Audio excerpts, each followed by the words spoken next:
వస్తువుల వ్యాపారం మీద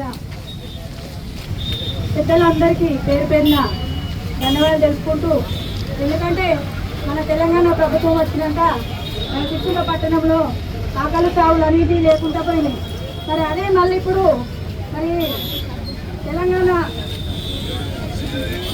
మన తెలంగాణ రాష్ట్రంలో మన శిక్షులలో గౌరవనీయులు మాజీ మంత్రివర్యులు, శాసనసభ్యులు, మాజీ ముఖ్యమంత్రి వర్యులు ఒక మంచి ఆలోచనతోటి మరి పద్మశాలీలకు ఆగజావులు ఉండటని ఒక ఉపాధి కల్పించారు.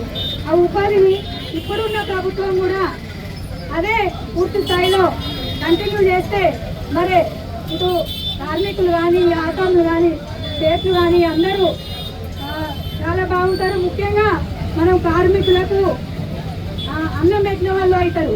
ఎందుకంటే మేము ఈరోజు మా చిత్తూరు పట్టణంలో బీఆర్ఎస్ పార్టీ పక్షాన మరి మా ఇప్పుడున్న ప్రభుత్వాన్ని మరి కోరుతున్నాం.